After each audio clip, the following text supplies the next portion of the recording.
2, 3, 4, 8. 1, 2, But if you 3, 4, remember, see, I 8. don't real quick, and then hi, I'm Wolfie. That's Sophia. We're hanging out on Sophia's Road channel on Twitch. We're gonna be talking about some DS9 dorkiness, Star Trekky. How I personally, right now, am totally a huge fan of Benjamin Sisko, Captain Benjamin Sisko, who starts out as Commander Benjamin Sisko, and how right now, he's the best. However, I haven't watched enough Enterprise with Scott Bakula yet. But anyways, real quick. So in Wayne's World, if you remember when they're first getting on the air, they go 5, 4, and then they mouth 3, 2, and 1. Yes. And it's still one of the funniest things in the world because they're like, why do you do that? And they're just like, well, that's what we do. And the guys are all like, well, why do you do that? So I don't know. I'm amused. Sorry, I know it's kind of stupid and has nothing to do with what we're talking about. But your countdown made me think of it. I like it. We're going to go there. So, okay. So as I was saying, I've been watching a lot of DS9, going through the whole series. You know, I did all of Next Gen. I didn't really feel like watching Voyager yet, even though I did rewatch the first episode, the first 2-part episode, and I was like, it's not that I don't like Janeway. I just don't want to deal with this cast right now. That was a thought. I don't want to deal with this cast. Interesting.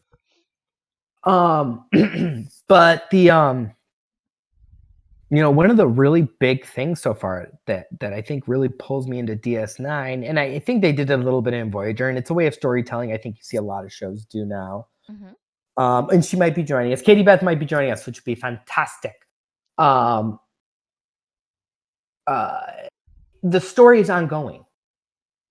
You know, definitely in OST and definitely in Next Gen, things are very villain, like they used to call it, villain of the week shows. Right, episodic.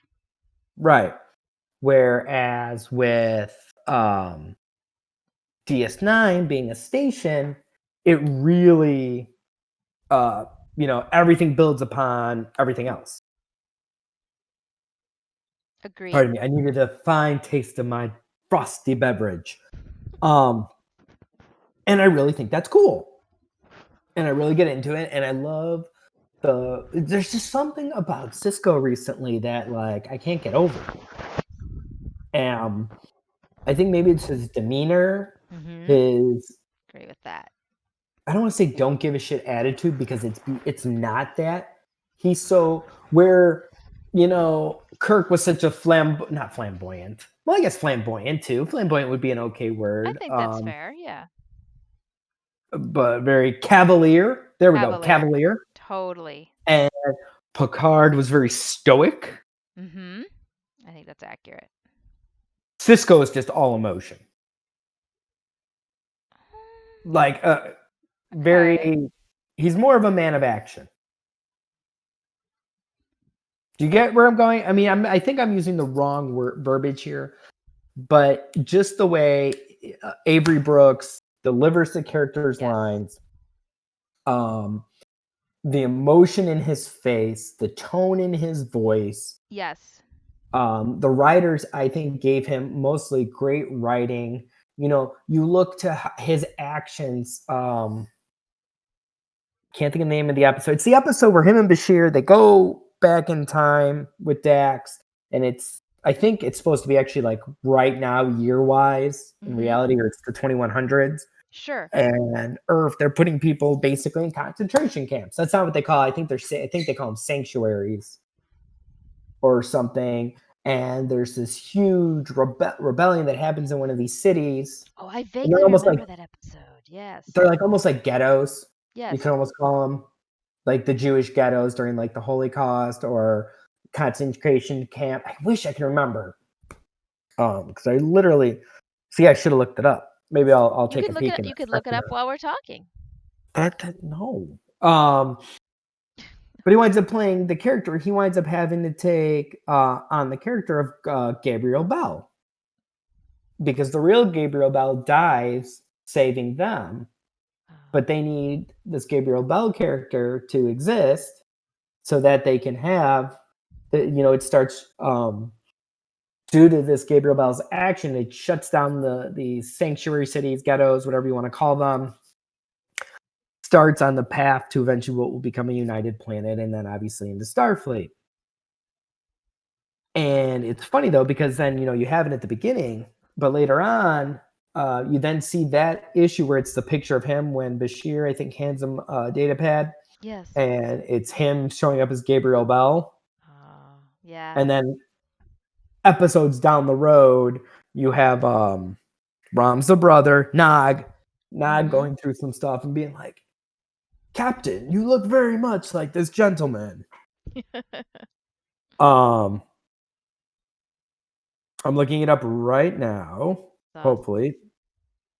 Let's see if it tells me which episode it is. It probably will, because that's the whole point of the internet. Exactly. You can find anything there. How true or not, that's another story. But you can find What? it. The internet knows all. It doesn't lie. I didn't say it lied. Past tense. It's past tense, part 1 and 2. And actually, so the Bell riots, this episode is actually supposed to take place in 2024. Oh my gosh, and that's they're not creepy. sanctuary cities, they're sanctuary districts. And it's funny, it is kind of crazy because you think about what just happened this last couple of years. Yes. Not getting political, but just in general. What's happened these last couple of years. And we're getting kind of close to that kind of thing in our world right now. At least it feels, we have immigrants in cages, and not true, these are actual American citizens in the show that they're doing this, but it is a time of much civil unrest, just like now. There are tons of riots in the street, but it shows what one man can do, and I think in our history we have that. But the way Sisko takes on that character and having to make sure the right thing is done so that the future can continue as it is, I think it's just great. Agreed. I mean, go ahead. I'm sorry. No, go ahead. You first. And having him act, there's one of the very first episodes when Q and Vash come to DS9, and Q's up to Q-like things, and he's like, they go into the old boxing gloves match, and Q's being all, and Sisko just pops him, and Q and John Larroquette's character Q sits there and like, Picard never hit me, and Sisko just, and Avery Brooks just dropping that line like, well, I'm not Picard. And another great thing with the first episode of that series, when you're showing the Battle of Wolf 359, when Picard is Locutus, and as the Enterprise is dropping everyone off and meeting at DS9 as the Bajorans are becoming sovereign, a sovereign nation, sovereign planet. He's got a lot of issues with Picard. And a lot of times in Next Gen, everyone more or less loves Picard. He's this great negotiator. He's this great voice, and doesn't demand it, but because of how he is, he demands respect. And here you have this man who's lost his wife, almost lost his son, all because of this other man in this great battle. Not true, it's not necessarily Picard's fault. He didn't want to become, Locutus of Borg, but it happened. And the emotion and the real emotion that Avery Brooks shows, and how that helps define him in the beginning of a commander of this station, and how he has to learn that as opposed to on a starship, on the station, the rules apply and the prime directive apply, but sometimes with like a lot of their dealings with Quark and other station security, dealing with Odo. It's great to see when Worf joins the crew and how Sisko has to kind of like break him in and teach him, not everything is like this. It's not the same where you have complete control of Starship. It's a combined space. Here, you're stationed and people are coming and going. And there's just nonstop action there. Whereas a Starship, they can wind up traveling for months on end before seeing something. Mm-hmm. You don't know how much time's passing every season in between episodes. Absolutely. So I've really just enjoyed it lately. And I thought I would share it with you. And it's just something about Avery Brooks' performance. And it's just really taking me back. And I don't know how you feel about him, how much you got into DS9.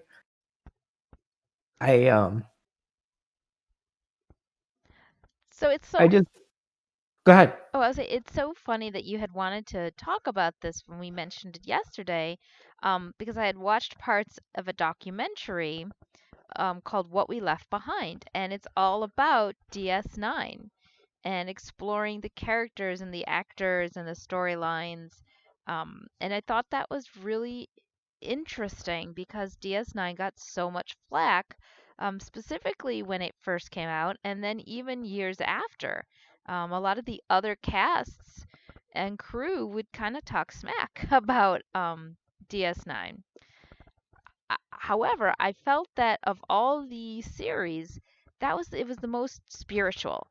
I love the way that they interacted with the I'm going to call them gods. It's not the right word. Say The that again. non-corporeal wormhole aliens. Yes, exactly. And the way that Cisco interacts, and it's a way that Picard I felt wouldn't have. I mean, he would have done it his way, but here we have Avery Brooks as Cisco responding in a very, you had mentioned, emotional, heartfelt, spiritual way. And the show in general dealt with a lot of spirituality, the Bajoran religion and spiritual aspects. And I thought that was really cool. Something that usually Star Trek is very cerebral, so I don't know what word I'm trying to say. And so Words are hard. words are hard sometimes. And so it was kind of brave in a way to go at it from a different aspect. It also had the opportunity, since it was later on, time, society and culture had changed, um, that the audience was ready to delve deeper into some of the aspects that TNG just began touching on.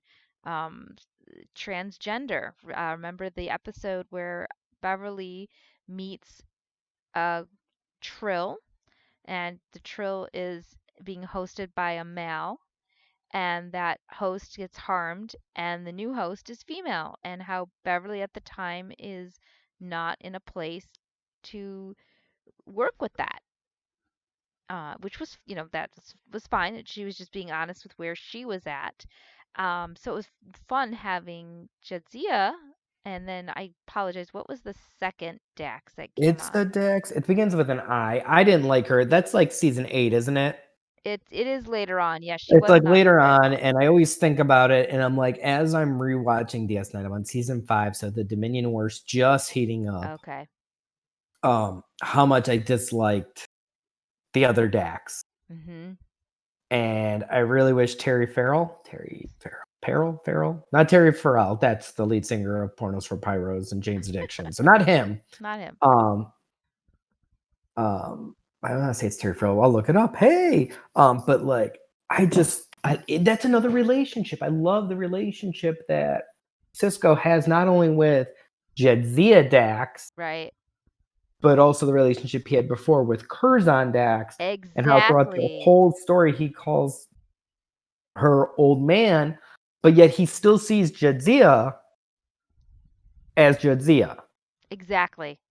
This Exactly. is Jadzia, but she knows Curzon, she knows Dax, she knows the Trill itself, and I think she's one 100%. of the best. I mean, just so many of the characters in this show that I just love. And here's the thing that I'm thinking of. I like I said, we just started Enterprise, but I don't think Archer has any kids. Really haven't watched Discovery, so I can't say much on that. Mhm. Um, but Cisco's the only one with a kid. I do think that's correct. Kirk technically has a son. We learned that from the movies, but in terms of actual interaction, that's true. Cisco's the only one with a daily interaction with a child. Right. And you see how he handles being this commander captain later Mm-hmm. on of this station, and then still trying to be a loving father. And then Absolutely. his when as they find out that the founders are on Earth, him dealing I just recently watched the episode when he comes home and dealing with his dad and him Mm-hmm. watching martial law almost happening on paradise because Earth is supposedly this paradise now. Right. And martial law kind of being instituted to the point of with everything going on, he doubts if his own father is human and has not been Oh. taken over as a founder, and how that emotionally crushes him as he's trying to do his duty, but realizing that he's not quite where he wants to be. Mm-hmm. That he's grappling with these raw emotions of wanting to protect everything that is Earth, but in the process of protecting it, he almost falls into the propaganda of giving up everything they've built that they're trying to protect. Absolutely. Um, and it is great to see him as the emissary, as you were saying about the prophets and everything, and how he um works on dealing with that fact and coming to it and understanding their religion, where he is not religious in the same way as them, and he has a hard time with it. And We you just see him having a hard time, but eventually taking it on Mhm. and really um realizing what he's meaning to these people. Absolutely. A- Um, And I didn't go ahead. realize it, but he's actually born of them. I just found that out last night. Born of who? He's born of those aliens, those non-corporeal aliens. Cisco? Yeah. His I mother is from their world, from the non-corporeal alien. She came to Earth and incarnated as a human female, and where Cisco thinks that his mother passed away, actually she left to return back to the non-corporeal aliens. Oh, see, now I gotta go back. See, now you spoiled it for me because I Sorry. completely forgotten that because I hadn't watched it in forever. Um, and now you spoiled it for me because I don't remember that, and I haven't gotten to that point in the episode. And to go on and dealing with some of the major issues that start in TNG and go into um DS9, Mhm. the Maquis Yes.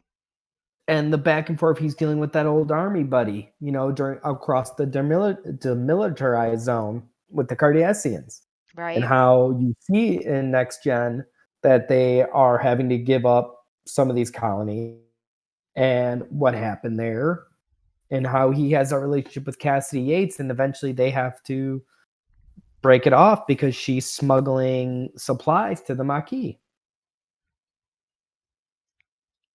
and how That's he has to choose between love or duty, his because he wears the uniform, yes. and how hard it is in him. I like that. And that shows up in a couple of different spots. Actually along throughout Star Trek up through Voyager. Um Obviously not an Enterprise because it's a prequel. I also cannot speak to Discovery as I haven't watched any episodes, but starting with TNG through Voyager, the Maquis, and I don't know if you remember, but Miles O'Brien fought against the Cardassians with one of a different captain that had come on the Enterprise as a guest, not to captain the Enterprise. But do you recall that episode? I don't. Okay. Was it one of the captains he had? Yeah, so the captain that comes on as a guest he was under this captain. prior to becoming a member of the Enterprise crew. And they are dealing, it's one of the first times, I shouldn't say one of the first times, that's not correct. It's one of the times they're dealing with the Cardassians. So what I like about that is here we have Miles dealing with them on TNG and his feelings. And then, of course, he moves on to this station where there's more Cardassians to deal with. And also with Kira, who was a freedom fighter for the Bajorans. And so I thought that was interesting too, and how that played out and the characters evolved and dealing with that as well. So, it's funny that you mentioned Kira. Um, so recently, I have to I don't know. I'd love to find out how true it is, but a Mhm. possibility that originally that role was written for the Rolarian character who served as the ensign. I think she was an ensign. Oh my God, yes, I do remember Ro Laren. She was in the last couple of seasons on TNG. Right, and she was one of the first Bajoran Starfleet members, Mhm. and that's kind of who it was originally made for. But now I can't imagine Nana Vester not being Visitor, however you pronounce her name. Horrible of me. Not being the one who does it Right. after all these years. And then, they do several um not shattered. Shattered Glass is the Transformers Shattered glass. version of Mirror Universe of Star Trek. Sorry. That was awesome. No, totally I'm cool. mixing up my nerdism here. Um, but they go back to it several times, Yes. and with her, you show her character being and showing the range of Avery Brooks in those being, he's the captain commander on DS9, but in the Mirror universe, he's like the smuggler runner, kind of. I don't know how to phrase this. I want to say gregarious, but I don't think that's the right word. Uh, Character that falls under Kira's character in those episodes, Mhm. but it's kind of got his own plan, and then eventually becomes the next time they go back, they find out that their Sisko died, so main Sisko has to go and pretend to be him. Oh, right. Okay. And I feel like you see him grow as a captain, Mhm. and maybe being a bald-headed compatriot with a goatee. Yeah, I just felt he had so much more personality and character than the rest. And I know that's hard Yes. because certain people I know, are totally TNG people. And when I grew up on TNG, but and I will always love Picard. And Yes. I'm one of the few people that like the Picard series. Mhm. Because there doesn't seem to be a lot of people. I thought it was great. I It didn't ju- catch enough of it, but it's just the way he builds, and they build on him. And they also do later on. I don't remember it's how he goes back, but he's the writer. He's the yes, you're talking about writer. Cisco now, right? Yeah, and they Yes. can't let him know the paper he's working for. They have to hide the fact that he's an African American, Right. because if they had found out it was an African writing these stories, they would never allow it. Mhm. I remember that episode too. Beautifully done. Star Trek in general is able to touch upon topics that seem and feel taboo for a culture at that time, and it sort of gives it a way to open up and talk about it. Sophia, are you able to help our good friend Katie Beth get on? She is trying to join us. Absolutely. So let me She's see. having And I can just do an ad. Let's see. Yep, here's that is. I'll just add her right here. Okay. Confirm the new group. Yes. hopefully it doesn't kill the middle of this one. We hope. We hope. I'm gonna try. Oh, there we go. Is it all cool? I think it's cool. I see her face. It's a very smiley face. It is. It's awesome. The picture. I feel bad because it's going to be her real face. Yours is a taco, and mine's, Your Trump, logo. who I love so much. He's Good such stuff. what a dashing young man he was in that picture. Absolutely, very dashing. Dashing here, Um, dashing there.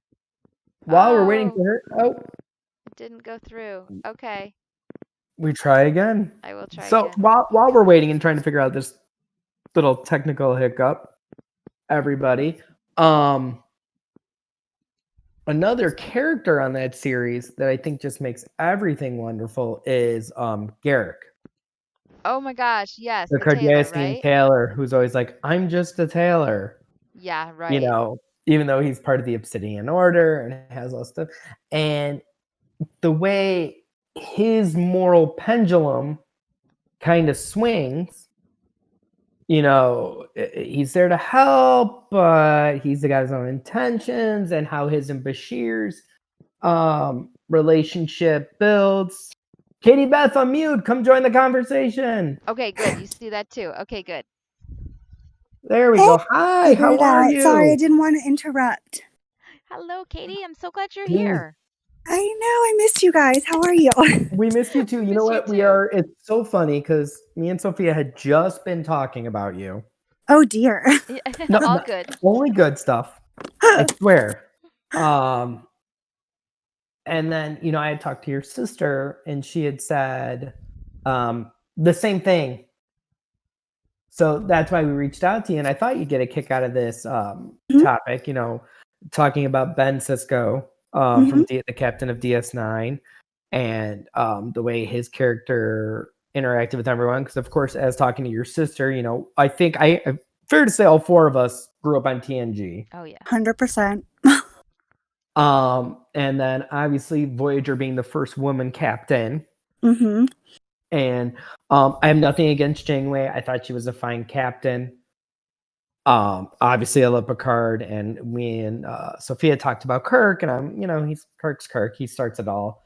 But while having just watched TNG all the way through again, having watched the first couple episodes of Voyager just to change it up, but really being into season 5 now of DS9, really finding how much more I prefer Captain Sisko, Avery Brooks' character, over the others. So I don't. What's your kind of? Did you ever really watch DS9? I did not. Oh, I'm pretty darn Voyager obsessed. So, Nice.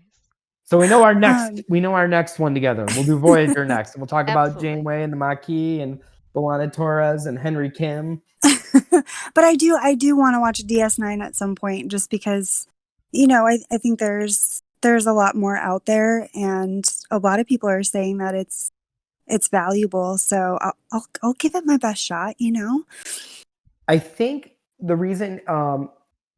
So going into backtracking a little bit on some of what me and Sophia have talked about, from a viewer standpoint, the great part about DS9 is it's not episodic.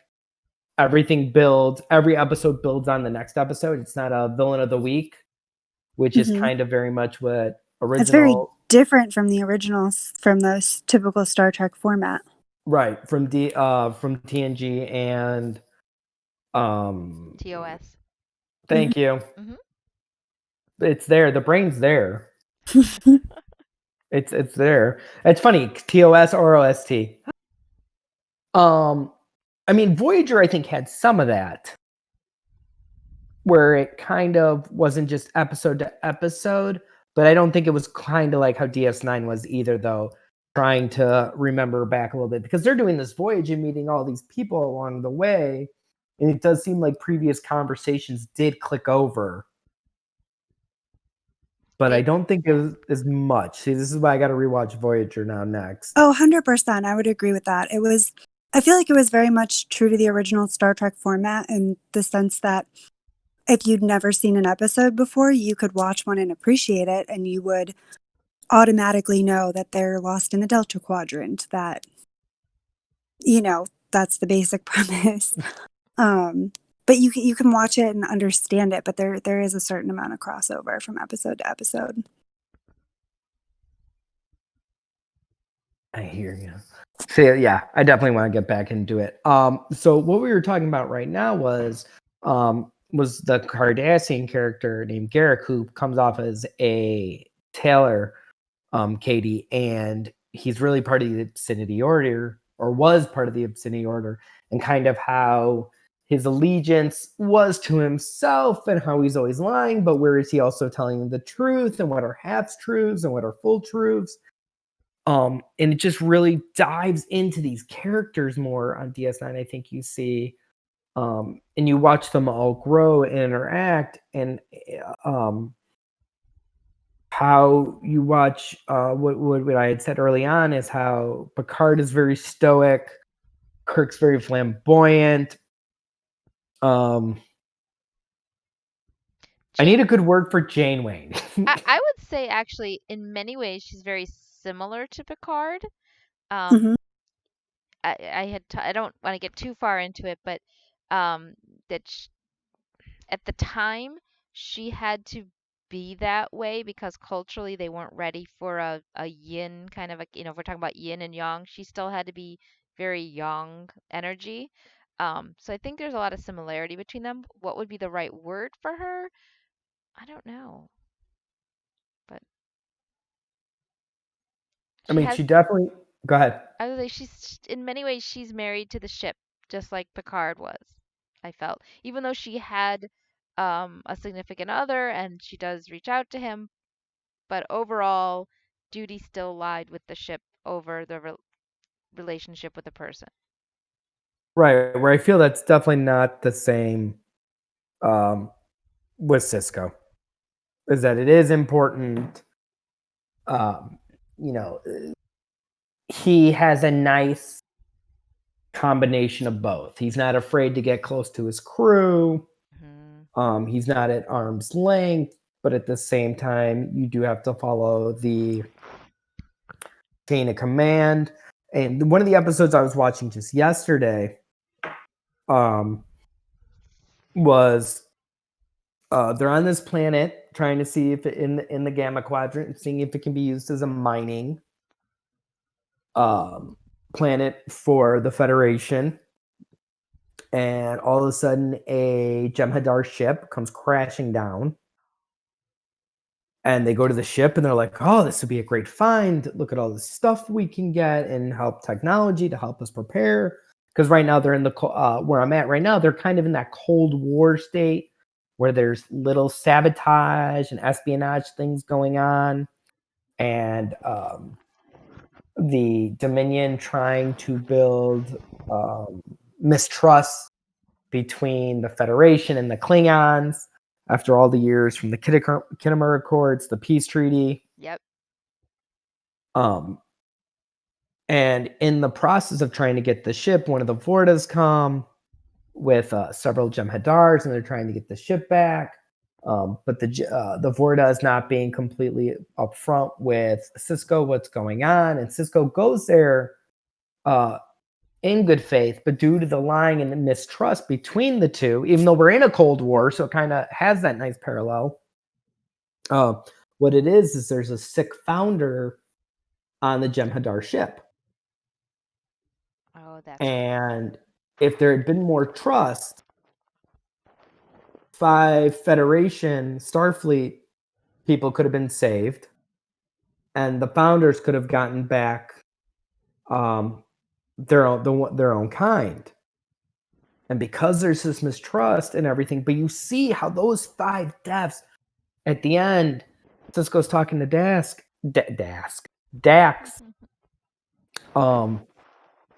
and how it really, really affecting him. And you feel the emotion coming through the portrayal of Sisko and how his character, I'm not saying Picard or Janeway wouldn't feel it, or even Kirk wouldn't feel it. Mm-hmm. But the way the emotion is expressed, it feels raw. Interesting way of saying that. You know what I'm saying? It's raw, it's real. Like, you feel how he feels. You see him talking. So, there's the first couple that die right off the bat, of course, the red shirts. Even though it's one red, one blue, and one yellow. That all died. It's a rainbow of colors. Right. but there's the one character who's really close, going back with Chief O'Brien, is really close with Chief O'Brien. He's a younger guy. And Sisko telling him, that's yeah, right. you do not have, you are not allowed to die here.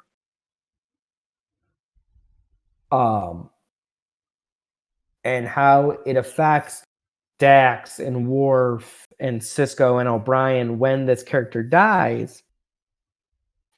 And what happens between Worf and O'Brien, and how Sisko has to, lay the hammer down and be like, I am the captain. You two need to act like Starfleet officers and not fight amongst yourselves right now. And do the job that you're here to do. And part of the end of that is when he's talking to Dax. He's like, I know it was worth it to get this ship and they put on that uniform, but it doesn't make this any less easy. And to see that, I mean, I don't know. Again, maybe it's just because this is what's fresh in my head right now. But I mean, I had just watched TNG not that long ago. I threw on an episode of Enterprise, which again I want to go back into. I know we're mostly talking DS9 right this second, but my affinity for Star Trek has definitely exploded once again. That's awesome. I think there are many reasons why the character of Sisko can be different than the other captains. He isn't on a starship. He isn't only with Federation officers and crew.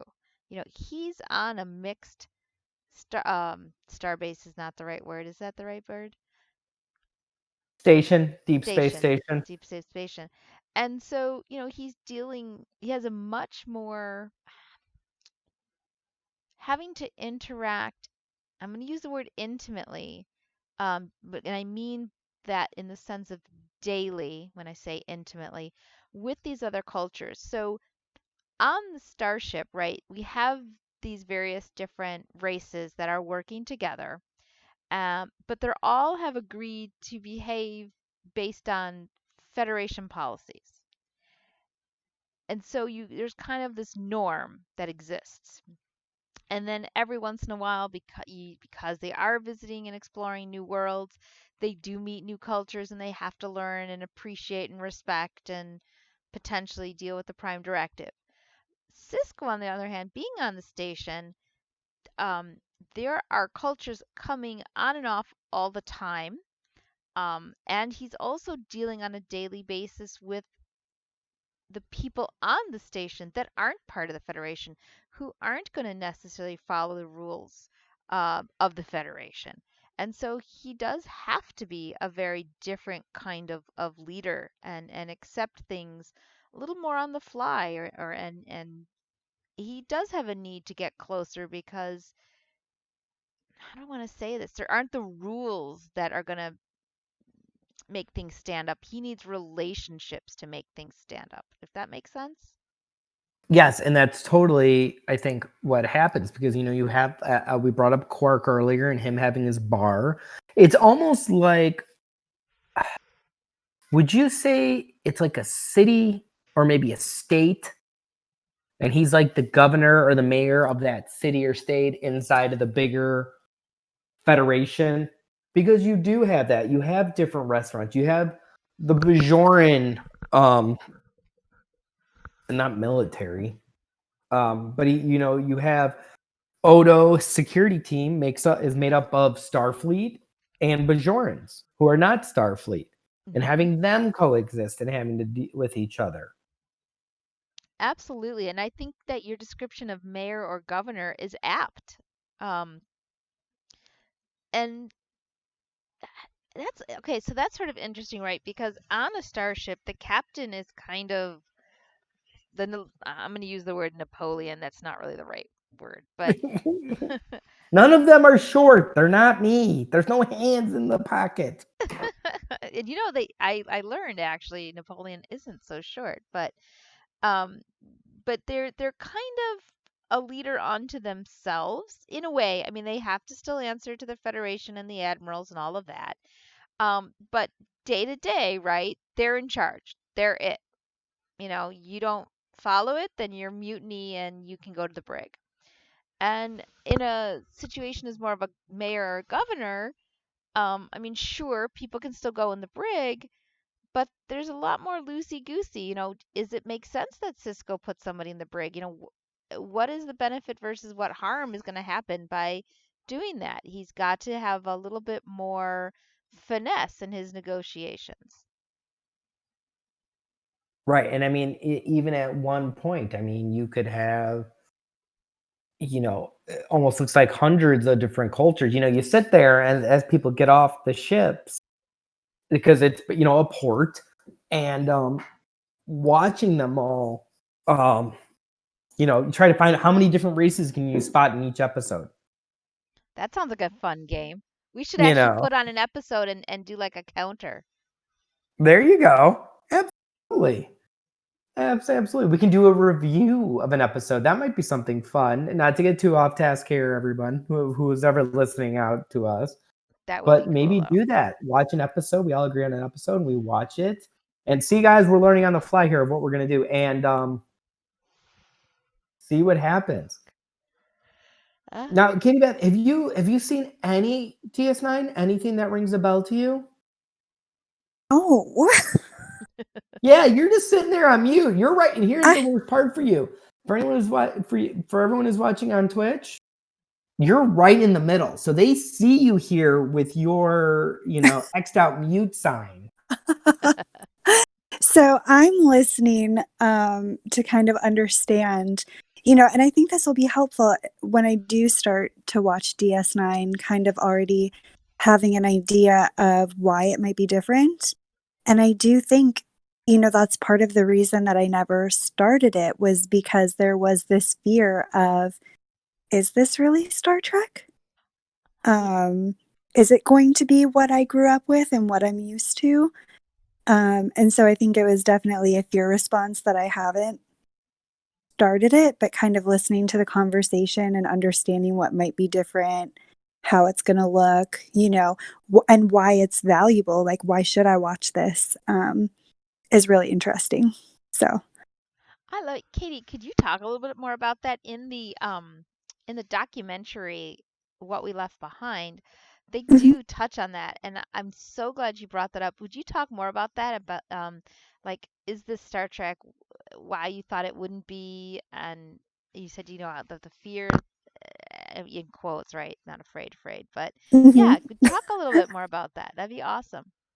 Oh, yeah. And I'll have to check out this documentary too. I don't think I've seen that either, but I do remember when DS9 came out and watching the previews, and I was just always very much, I mean, I grew up in a time, and Aaron, Wolfie's a little bit older than me.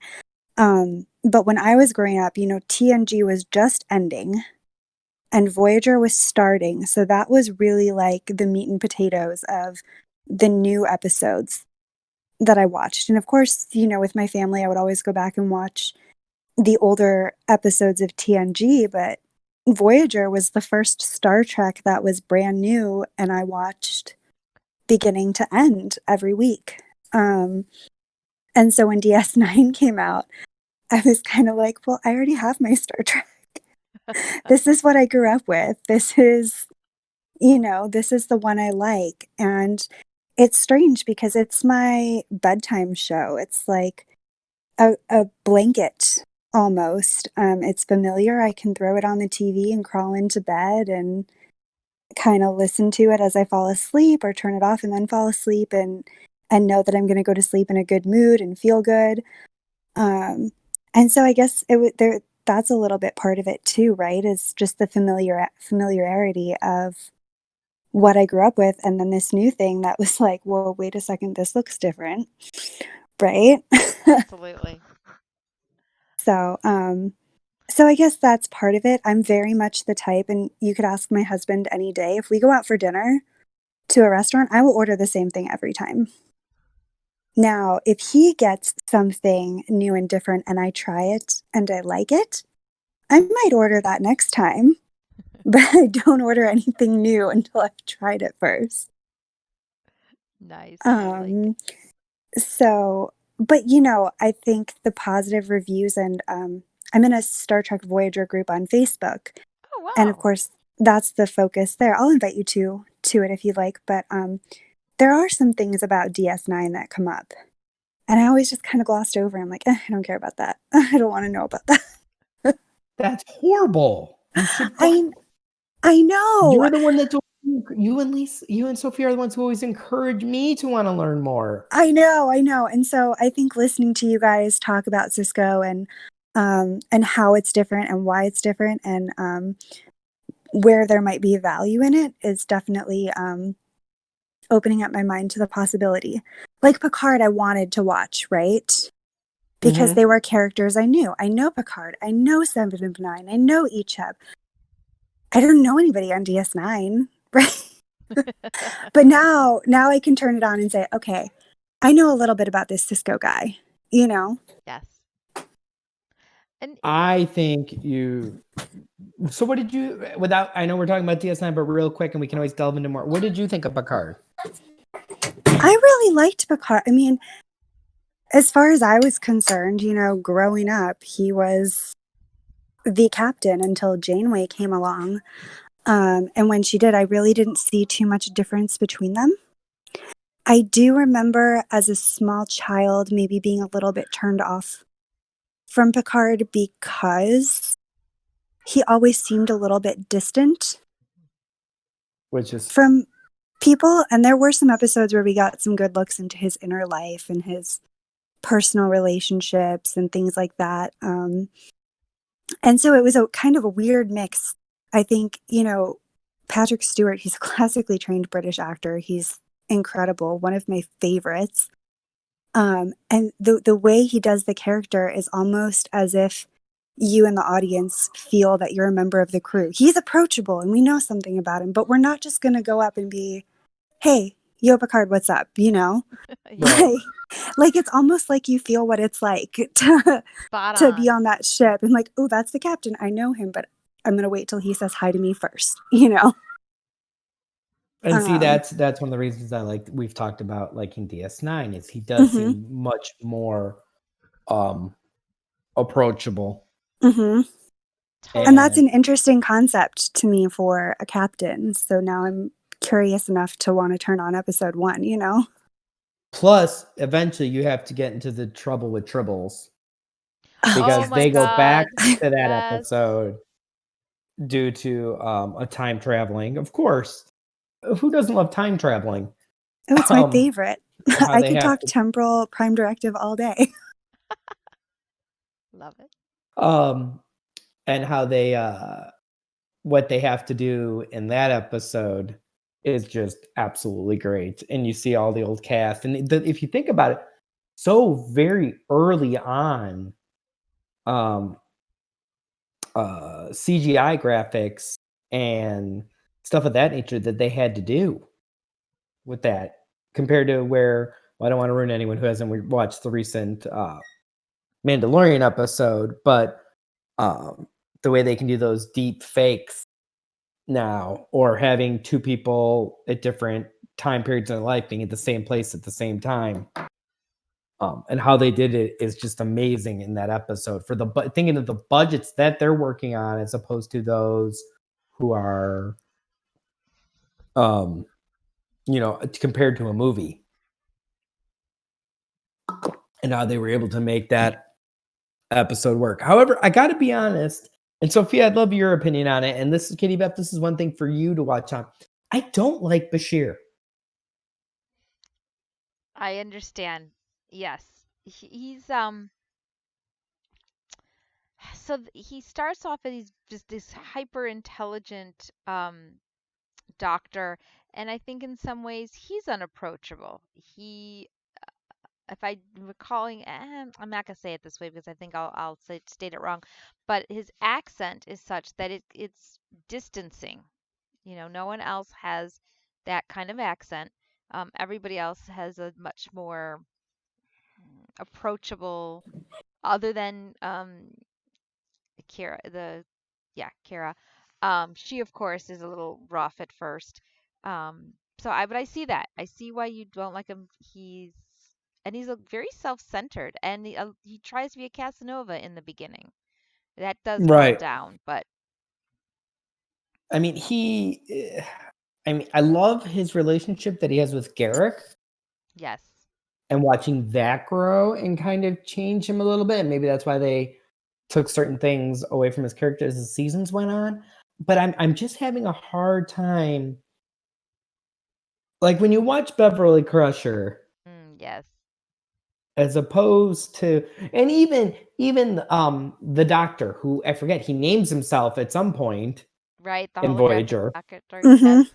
and how he starts off, but how he even, he's got a, even though he's a jerk, he's got a warmth to him. Yes. There is And something that you like about him, even though. right. And then the episode where he meets his creator, the guy he's Yes. based off of, is even better. Yes. He's like, why are you such a jerk? No wonder nobody liked me originally. Yep. But I feel like, I don't want to say I dislike him. He's just not one of my favorite characters, Bashir, in this series. And even some of his interactions with Sisko, I don't know. It's always like he's got to be, there's the episode where he tries to save the Jem'Hadar. He's always trying to save. And I guess because of the way he is saving or attempting to save and always solve the problems, that's what you want from a doctor. Obviously, his Hippocratic oath, and I can't put my finger on it. There is something with the voice, absolutely, in the accent. I can totally see that being part of it. I don't want to say smarmy. I don't think that's the right word. But there's definitely something about him that just doesn't sit well with me. Compared to the other characters. And as I mentioned before, watching and Katie Beth, if you don't know, Worf joins the crew of DS9. I was going to ask about that because you said Worf a couple of times, and I was like, wait a second. The same Worf? Yep. So Chief O'Brien is on I the start heard from you the say beginning. that too. So we're talking the same Chief O'Brien and the same. Mm-hmm. Yes. Wow. Okay. See, now that I could get into because there's that familiarity. I like that. And Keiko is there, and their daughter. I can't remember if she was born on TNG or if She was born on TNG. Molly's born on TNG. The son, who I believe is about to be born, where I am at the series. Oh, that's okay. Which is a funny thing because, of course, I'm reading up on all this. So Bashir and Kara were married in real life. That's right. In these episodes where Kara's pregnant, they wrote into storyline that the reason she's pregnant in storyline is because Keiko, Bashir, and Kara were on a mission together, and there was something happened to the runabout. And they go through runabouts like some people wipe their backsides. It's kind of funny. And they make comments on, they actually comment on about it in the series itself. And that's how Bashir had to transfer the baby from Keiko to Kira. And I will say this, for all my bashing on Bashir I just did, some of the interactions between Kira and Bashir about the baby, it almost felt like you could tell they were like, this is the real character, the people talking to each other, not just characters in a show talking to each other. Nice. If some of their retort back and forth. I'd have to go back and watch that. But it's really funny watching. I'm like, you guys aren't talking like characters right now. You guys are talking about what you're going through in real life. But it made a lot of fun. And of course, I have a soft spot for Sisko because he loves baseball. So I'm not gonna lie, that can be part of it. And there's that scene, when during the Dominion War where the Cardassians take over and he leaves. It's just so Sisko and his character. He leaves the baseball on the desk. And I think Jeffrey Combs a Vorta character goes to Gul Dukat, and they're talking about it, and the Vorta's like, "So what?" And Gul Dukat's basically like, "He's coming back. He's intending on coming back," or something along those lines. Yep. And it's like, you would never see Picard or any others like leave a little like, punch or a little like, "Oh, you have it now. Don't worry. I'm gonna come back. This is my station, and we're gonna beat you and send you back to where you belong." And it just, I can't get over it right now. I'm totally in love with this cast, and the Sisko character, and just, he just brings such a warmth and liveliness and rawness to it, as we've talked about. And one other thing, Katie Beth, about it is on the station, his son Jake's with him. So here he is, even to top it off. We really didn't hit on it. We only kind of hit. Here's a single dad, Sophia. Absolutely.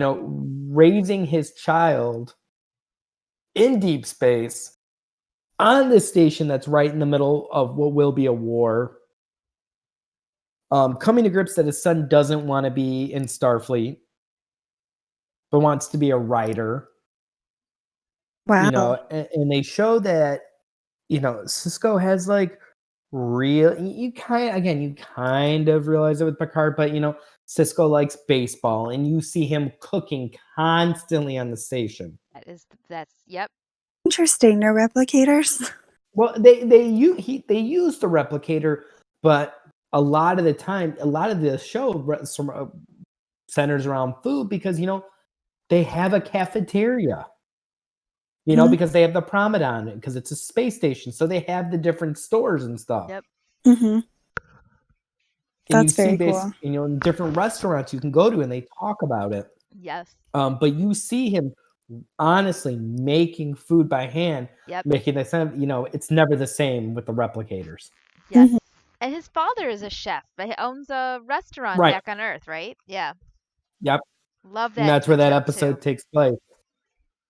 Yeah. New Orleans. New Orleans. Yep. They're from NOLA. So I mean, hopefully, Katie Beth, it sounds like you're kind of getting it. It's on Netflix right now. It's the easiest way to watch it. Yeah, I think I will start it. It's really hard for me to start something new, but I will do my best to. You guys can hold me accountable if you want to watch episode 1. And you know what? Maybe I'll get the hubs to watch it with me, because I have noticed, he says he doesn't like Star Trek, but if I have it on, I notice he like hangs around in the room a little longer, and sometimes he'll like sit down. Star Wars guy, right? Well, no, you know what? He's so very much into music that he's never really been a TV kind of guy. But when I started watching Voyager from the beginning, I want to say last March, when school closed for us, I was like, and the wine drinking began. 100%. There won't be any of that for a while, as I think you know. Yes. I don't know if Miss Sophia knows yet. But I started from the beginning, episode 1, and I just kind of noticed that, he would linger around the room, and if he was walking by, he'd sit down and watch. So maybe I can say, hey, DS9 is something we can do together, And it's with your sister, I'm going to be making that jaunt into Enterprise with. Oh, love it. Okay. I want to give Enterprise a go. Every time I see Scott Bakula, as we're starting to wrap up here, so we'll diverge to a couple other of the series. Every time I see Scott Bakula, I always think of, and now I'm totally blanking on the name of the show. Quantum Leap. Thank you. I'd be at home sick, from school, and they'd have the show on, and thinking of Ziggy and how he's trying to get back to his wife, and how he has to set things right, and all these, and that's all I ever saw when I saw Sirius. I'm like, when Enterprise came out, I'm like, watch this. It's the guy from Quantum Leap, and like it's pre, It's pre-Kirk, but starting to watch, getting into the first 2 episodes there, the first 2-parter, I'm like, all right, maybe this isn't so bad. And it's funny to warp 4.5, warp 5 is like so fast. Yeah. Just don't break any what happened to Tom Paris when he Oh God. Yes. I can't watch another episode like that. Well, That's the one where he becomes like that being, right? He he becomes a lizard. Lizard, that's right. It's awful. It is. It was ridiculous, but yes. Well, kind of like when they start becoming those light people. Oh yes. Yes. Not light people, but light people, because that almost made sense with words. Totally though. That is exactly what they were. Those luminescent like beings. So, Wolfie, did you find that it was easy to jump from all of, the original series to Enterprise? Because I feel like that's an even farther leap than DS9. So it was okay. I'm already a little annoyed with like the dog being on there. Oh, I love the dog. There's a dog? Yeah, on Enterprise, yes. I could get into a dog. It was weird. It was just weird. It's just gonna be one of those things where I probably just need some time to get used to it. Oh my gosh, that is like the best part. I can't even remember what his name is. It's oh darn, what is Prometheus? Prometheus? Yeah. Right, begins with a P. Prometheus? No, that's not right. No, it's not. Yeah, I can't remember, but Porthos maybe? Maybe it's Yeah, that sounds pretty close. Yeah, because I think isn't that a Three Musketeer maybe? Yes, it is. I was just thinking that. Oh, I love the dog. That's what makes him so likable. And I happen to think that in many ways the character of Sam Beckett and the character of the captain whose name I can't remember on Enterprise that Scott Bakula plays, but have Archer. a lot of Archer. That's right. Have a lot of similarities in some ways. And once you get into it, there's a whole lot I want to talk about that episode, like that series. All right, so that's definitely got to be number 1 right after this. Enterprise? Is that Yes. after this? Okay, so not Voyager. Enterprise, yes. Enterprise will definitely. Enterprise will be next. Cool, because the very last episode, to me is so epic. I love that. So, but I'll wait till you get there, and then we can talk about it. Absolutely. So, Wolfie, where in DS9 are you? How far have you gone? I am on season 5. Oh, dang. You're like way ahead. Okay. Well, so don't worry, I can catch up. When I go to sleep to, and then whatever episode I miss, I go back. I click back. I will honestly admit there have been a couple episodes I skipped because I remembered them and just remembered how much I didn't like them. Uh-huh. So I was like, I'm not putting myself through this 45 minutes. One of them being only because also I read about it recently. There's an episode, and I apologize because I'm totally going to spoil this episode for you, where there's an accident that happens to Sisko, and what you wind up seeing is you see Jake, his son, far into the future where he's been a writer. He stops writing. This lady, this young woman who's an aspiring writer, comes to him to talk to him. And he tells him what happens with his dad. And this accident happens in, I think it's every 10 or 15 years. Benjamin comes back to him and they can have a moment together and see where they are in life. Whereas Jake grows old, but Ben stays the same age, and eventually they're able to fix the accident. But it's just like I don't need to watch this. So is it because is it too emotional? Do you feel like, or I just can't get into that. episode. Sometimes that just happens with these shows that have long runs. You're just Yep. like, it's a good episode, but no. I don't know if you remember, but there was an episode of Voyager called Real Life where the Doctor creates a family for himself. And that's one of those that I absolutely cannot watch. It's not what I go to Star Trek for. It's not an episode I can watch before bed, because in this episode, the Doctor creates a family. I think it was Cass said, well, this isn't very realistic. We have to make it more realistic. And his daughter ends up passing away, and his daughter has a blue freaking blankie. Okay. So it's just one of those that I can't get into because it's just too sad. It hits I get it. too close to home. And I'm like, wait a second. This is not what I go to Star Trek for. I'm all about life lessons. I'm all about, the moral philosophy, the economic philosophy, the optimism of Star Trek. So when it starts getting into those areas, I'm like, oh, wait a second. This is not what I signed up for, Mm-hmm. Totally with that. So it sounds like maybe DS9 heads a little bit more that direction. I don't know. It's darker for sure. It's gritty. Is it? Maybe darker's not the right word. It's grittier.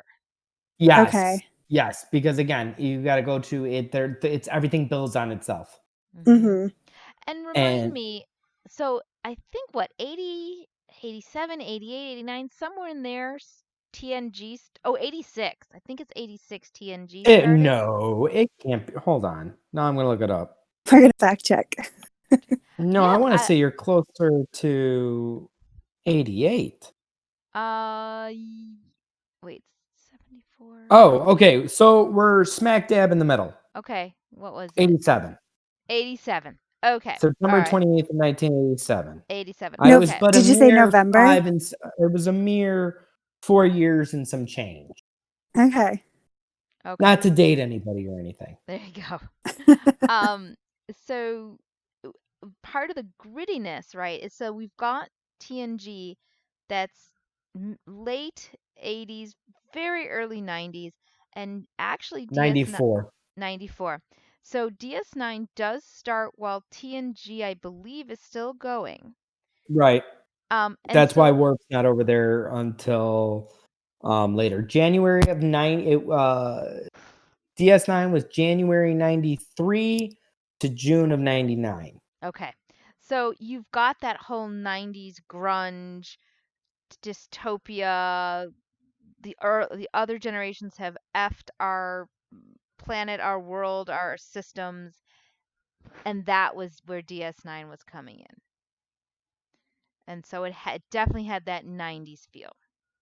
Okay. And then I'm curious to see what years, because Voyager overlapped too. It did overlap. Mm-hmm. Yeah, Voyager was 95 to 01.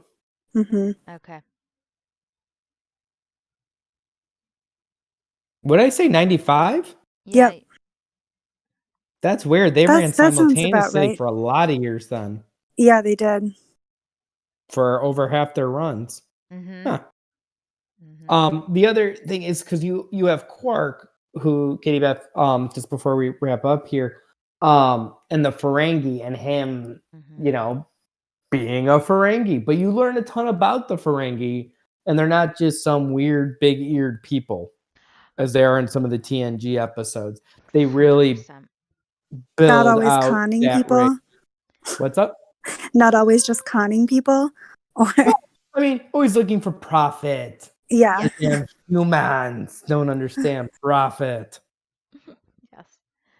But they are more fleshed out. So even though that stays, they are more fleshed out. And one of them is Nog, Aaron Brand. That joined Starfleet. Wolfie? Yeah, that joined Starfleet, which was very cool because I believe he is the first Ferengi to join Starfleet. Oh, okay. Now, is that the actor who passed away recently? So, or was that Odo passed away? That's right. Nog passed away. Oh, yep. I'm not sure if Quark, Armin Shimmerman I don't is still. think so. I think A he's bunch still. of them died right in a row. It was really Oh, sad. No, weird. no. Armin Shimmerman is still alive, according to Wikipedia. You know, that's another place they know all. Absolutely. It's like Google. Make your donation. They survive on donations. I did. Did you? Me too. Yep, every year. I mean, it's not much. It's $10, but whatever. That's not the point. It's huge. Um, If everybody did that, Yep. they wouldn't have to ask. Mm-mm. so I never have a problem with that. No, it's yeah, Armin. He's still alive. Auburn Jones, but he was an older man even during that series. I want to say. Bourgeois? Yeah, yes. Bourgeois? Yeah, I think that's sort of how it's pronounced. Yeah, he died last year in December. In December. Fun fact, Guido Tane's aunt, through marriage, was friends with him. Well, it's funny because it's funny that you say that. One of my coworkers is friends with Shimmerman's sister or niece. See, You know, degrees of separation. I love it. there you go. That's exactly what I was thinking about. That is exactly what I was thinking. But just fun characters, and I like how it seems, and maybe it's again the format is that they're able to flesh out. You learn so much about the Cardassians also in that series. Yes, and they get. Okay. I don't want to say humanized. That's not right, but they are fleshed out. You do get to see a different side of them. Okay, that's interesting because heaven knows if you only watch Voyager, you're not going to have a good first impression of the Cardassians. So they're definitely not. They're definitely fleshed out, humanized, Lisa. But the fact that they're real people. Yes, you're right. You know, even though what made them the way that they are, what did they go through that turned them this, and that at times, even it may be again, just because this goes on to Garrick too, even though it may benefit them, sometimes they'll still do the right thing, even besides that reason. Okay. You know, and that they're always looking to keep their power or gain more power, but then there are actions that they do that change that and show that they can be there is morality there in their species' own way. Absolutely. All right. Cool. Well, this has been fun. It has. Super. Thanks I hope you for stay on for an extra second for a little bit of a post show. Sure. Absolutely. All right. Oh, we should do our outros. Outro and intro, a left row. That's right. Do you want to be first? Sophia, I hit it last time. You go first. You want me to go or first? Katie can go first. Yeah, let Katie go first. Wait, what? Who are you, Katie? Where can we find you? I'm just me. I'm just those me. wonderful baking things online. Oh yeah. I just love being here with you guys. So thanks for having me. Thanks for being here. And if you got baking things online, I want to know about that. You're gonna have to talk about that next. It's one of these times. Sounds good. Awesome.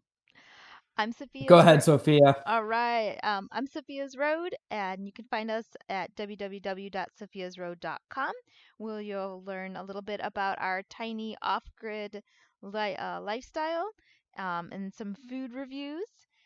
You can also catch us in Games for Grown-Ups, which is sponsored by the Vernon Area Library in Lincolnshire, Illinois.